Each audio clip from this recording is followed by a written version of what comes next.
सध्या चर्चेत आहे आणि त्याचं कारण म्हणजे जी इतकी मोठ्या प्रमाणावरची ड्रग बस्ट केस इकडे झालेली आहे आणि त्याचे विविध पैलू आता समोर येत जात आहेत। त्याच्याचमुळे विविध प्रश्न उचलले जात आहेत। पोलीस प्रशासनावर, रुग्णालयातील जे कार्यकर्ते आहेत किंवा जे ऑफिसर्स आहेत त्यांच्यावरही प्रश्न उचलले जात आहेत। आता फ्रेश अपडेट म्हणजे जे भूषण पाटील आणि अभिषेक यांना नेपाळच्या बॉर्डरवरून पुणे पोलिसांनी यूपी पोलीसच्या स्पेशल टास्क फोर्सच्या मदतीने अटक केलं होतं। त्यांना आज कोर्टात सादर करण्यात आलं आणि कोर्टाने त्यांना पीसीआर दिलेले आहे 16 तारखेपर्यंत, म्हणजेच 5 दिवसाची पोलीस कस्टडी कोर्टाने ठोठावली आहे।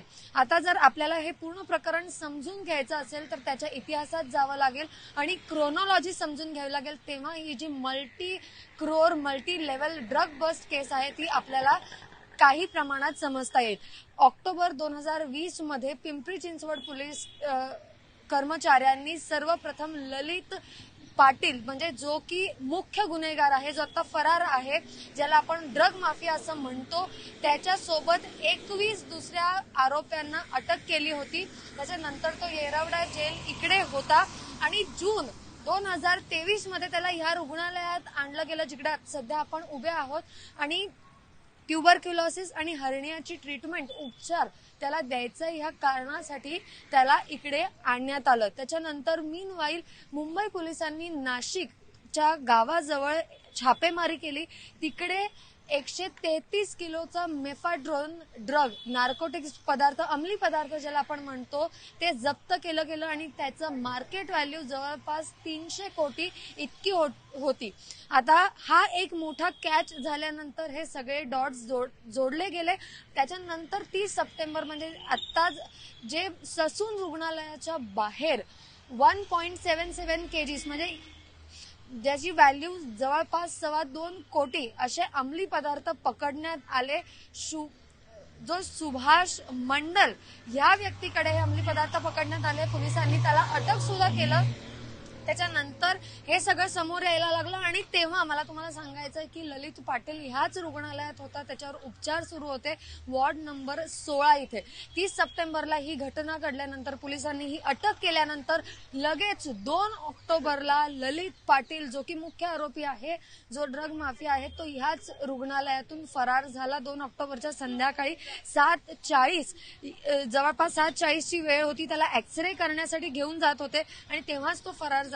याच प्रकरणामध्ये 9 पोलीस अधिकाऱ्यांना, कर्मचाऱ्यांना निलंबित सुद्धा करण्यात आलं। पोलिसांच्या माहितीनुसार हे सांगण्यात आलं की तो इथून सगळ्यात पहिले पुणे रेल्वे स्टेशनच्या जवळ हॉटेलमध्ये गेला आणि तिथून तो एका गाडीने रावेतला गेला आणि त्याचे चालक दत्ता डोके होते। ह्या सगळ्यांनाही अटक करण्यात आली आहे। त्याच्यानंतर पुढच्या इन्व्हेस्टिगेशनमध्ये पोलीस यांना 2 आयफोन सापडले ह्याच रुग्णालयात, ज्याची किंमत जवळपास 1 लाख असेल आणि त्याच्यावरनं असं माहिती पुढे आली की ह्याच हॉस्पिटलमधून ससून रुग्णालयातून तो पूर्ण ड्रग रॅकेट चालवत होता आणि सुभाष मंडलकडे हे कसे काय ड्रग्ज पोहोचत होते तर रौफ शेख नावाचा जी व्यक्ती आहे, जो की ससूनच्याच कॅन्टीन मध्ये कर्मचारी आहे, कामगार आहे, त्याच्या मार्फत हे ड्रग्ज सुभाष मंडलकडे पोहोचवले जात होते आणि 30 सप्टेंबर रोजी हे जप्त करण्यात आले। पोलिसांनी त्याला अटक केली।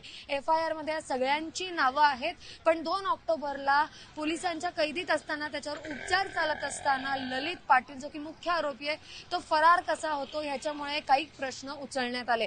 त्याच्यानंतर पोलिसांचं निलंबन झालं। ह्या सगळ्यानंतर पुणे पोलिसांना मोठं यश मिळालं, जेव्हा की भूषण म्हणजेच त्याचा भाऊ आणि अभिषेक जो त्याचा मदतगार म्हटला जातो, तो पकडण्यात आला। तेव्हा त्यांना मोठं यश आलं आणि आज त्यांना कोर्टापुढे प्रोड्यूस करण्यात आलं। जेव्हा पुणे पोलिसांची आपण बातचीत करण्याचा प्रयत्न केला तेव्हा त्यांनी हेही सांगितलं की ललित पाटील यालाही लवकरच अटक होईल असंही म्हणण्यात येत आहे। त्यांना पोलिसांनी अटक केली आणि आज मेहरबान कोर्टासमोर हजर केलं त्यांना।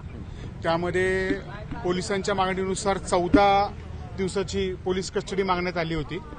त्यामध्ये त्यांचा रिमांड रिपोर्ट जो होता, त्या रिमांड रिपोर्ट प्रमाणे त्यांना फर्दर इन्व्हेस्टिगेशन पोलिसांना करायचं आहे असं त्यांनी त्याच्यात मागणी केली होती।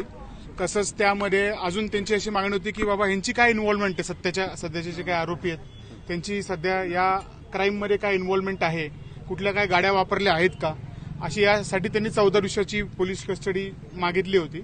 त्यावरती आम्ही त्याच्यावरती ऑब्जेक्शन घेऊन 14 दिवसाची पोलीस कस्टडी ही गरजेची नसून, कारण सर्कमस्टॅन्शियल एव्हिडन्स फक्त बेसवरती त्यांना आता अटक करण्यात आलेली आहे. फर्दर इन्व्हेस्टिगेशन जरी बाकी असेल तर त्यांच्याकडनं कुठल्याही स्वरूपाची रिकव्हरी झालेली नाही, म्हणजे कुठल्याही स्वरूपाचे ड्रग्ज त्यांच्याकडनं रिकव्हर झालेले नाहीये. त्यामुळे एवढी कस्टडी गरजेची नाहीये.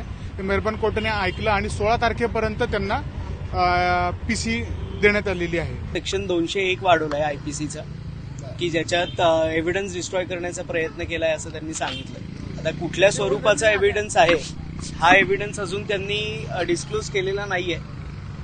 मोस्ट प्रॉब्ली इलेक्ट्रॉनिक जे गॅजेट्स असतात तर त्या गॅजेट्सचाच जो पुरावा आहे तर तो डिस्ट्रॉय करण्याचा प्रयत्न केला असावा असं प्राथमिक हे आहे. त्याच्यानंतर त्यांनी असंही सांगितलंय की ते वेगवेगळ्या ठिकाणी गेले होते तर ते कन्सिडरेबल जे गाड्यांचा वापर जो असतो तर तो केलेला आहे. काही त्यांच्याकडे सीसीटीव्ही फुटेज आहेत जे अटक आरोपी आणि आरोपी जो फरार आहे तर त्या फरार आरोपींमधलं काही सीसीटीव्ही फुटेज आहे. इन्व्हेस्टिगेशन हे आता प्रोग्रेसमध्ये असल्यामुळे काही गोष्टी इन्व्हेस्टिगेशन ऑफिसर आहेत त्यांनी आता डिस्क्लोज नाही केलेल्या.